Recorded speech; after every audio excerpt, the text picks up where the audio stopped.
It's time now to check your money with America's money maven, Vicki Brackens. Vicki Brackens is the president of Brackens Financial Solutions Network, LLC, and a registered representative of LPL Financial, member SIPC. Vicki, how are you doing today? I'm doing great, George. How about yourself?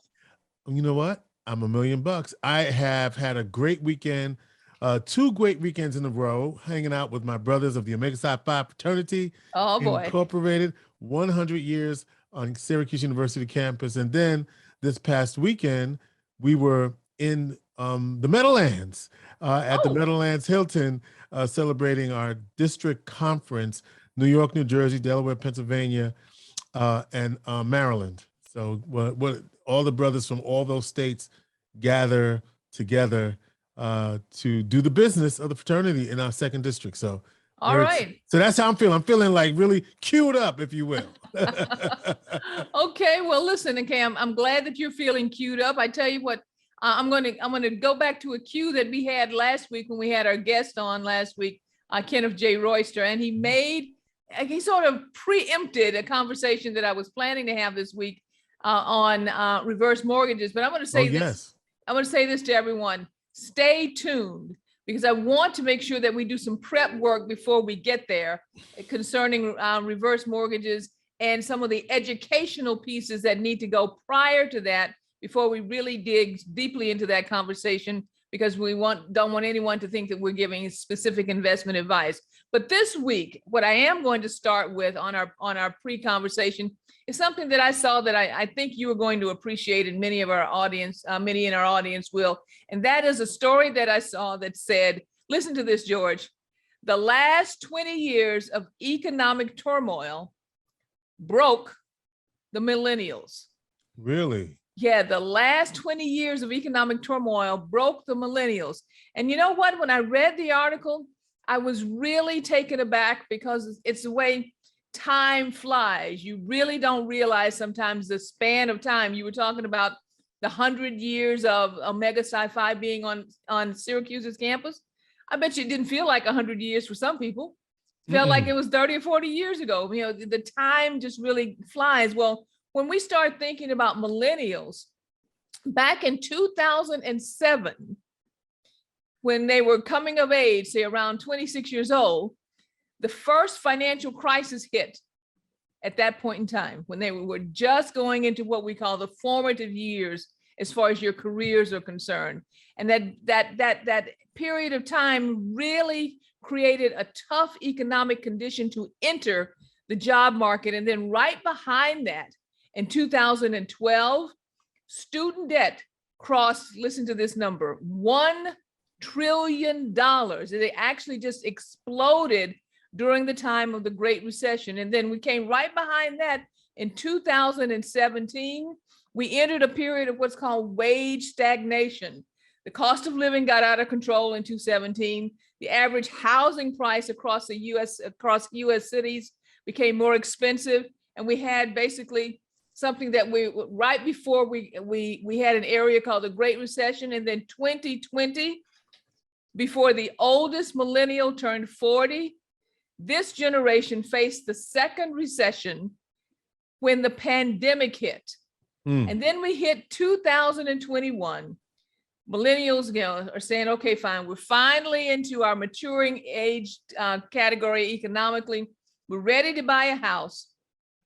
And the second housing crisis hit again, this time not because housing prices were dropping through a recession, but housing prices exploded, making it almost impossible for some to feel like they could be a first-time home buyer in this particular market. And here we are in 2022. And guess what has happened in 2022 to this segment of the population in particular? For the first time in 40, now, you know, I don't want to tell everybody, I've been in business, okay, since 1987. Okay. And this is the second time in about 40 years, we have hit a 41-year high in inflation again.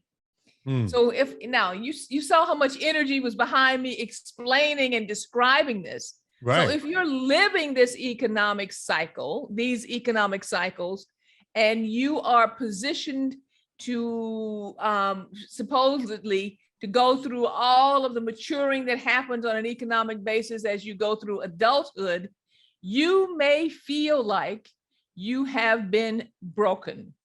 Yeah. You may feel that, but here's the one thing I want everyone to think about who sits in this age So category. you got a silver lining. Is that what you're saying? I got a silver lining. All right. Okay. Here's the silver lining. You are still here. Mm-hmm. You have progressed, but most of all, you have learned some great skills during that time period. And one of the most important ones is the ability to adapt and regroup. Adapt and regroup. Because I'm trying to remember the poem. I didn't grow up on a crystal stair. Who was that? Langston Hughes. Langston Hughes. Okay. Life has been no crystal stair. Right. Life has been no crystal stair for millennials, but we still move, we still rise, we still adapt. So here's where I want to go before we close out today with millennials who may be feeling as though life has been unfair to me. People lived through the Great Recession and what we talked about, the real Great Recession in 29, survived, adapted, regrouped, and grew. People lived through World War II. People lived through the Korean Wars. People lived through the dot-com bubbles. We all have come through challenging times, and each time we have learned new skills. The new skills for millennials has to do with technology and the fact that we have to be prepared at all times for change in our economic standing. How many times have we talked about liquidity? How many times have we talked about the fact that we need to have alternate streams of income?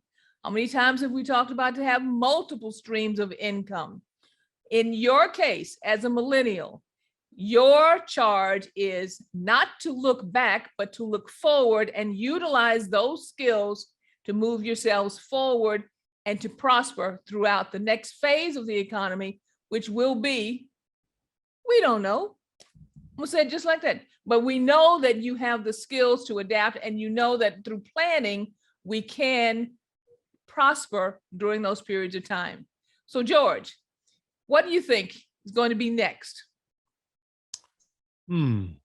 That's a good question. You tell me. All right. Okay. The conversations that I expect to hear over the next few weeks is going to be around primarily inflation. Yeah. I think inflation will be the top of the conversations for probably the next 6 months. So please pay attention and do some studying, everyone, concerning how bond rates are affected during inflation, how the stock market is impacted during inflation, and what you need to do to prepare your own personal budgets to absorb any price increases. I was thinking when you were saying that, it's right there. I have to ask. So how do we get here? Not how do we get here, but is this the Biden? Does he have to take ownership of this? Does Biden have to take ownership of inflation? Of this inflationary period? Yes. I would say no. And I'll tell you why. Okay. We have had a series of events that have happened that cannot be, remember, I'm going to go back. We talked about Black Swan events. I think it was probably 6, 8, maybe 12 months ago. Right. And then prior to that was probably a couple of years ago. We've had a series of events that could not be predicted that are driving additional issues. Sure. One of the biggest ones being the pandemic. no one could predict the pandemic.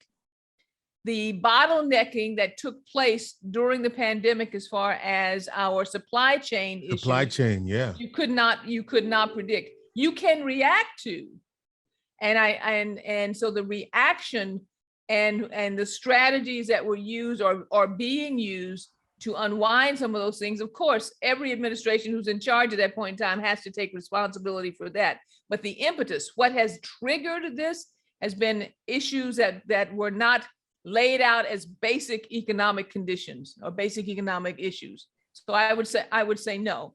Now, if we drag our feet, and then on top of it, as things were starting to get a little bit better, we had the additional stressors, the additional issues concerning Ukraine.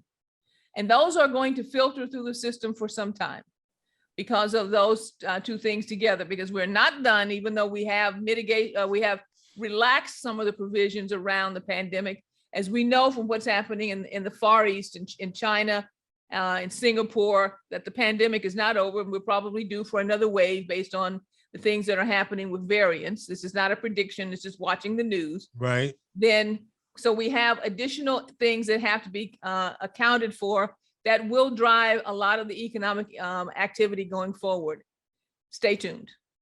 So at this point, okay. So at this point, George, what I will say is that if you have additional questions, feel free to give me a call at area code 315-930-4499, or reach out to us at info@brackensfsn.com, and please go on to our Facebook page and to our YouTube channel, like, subscribe, and share.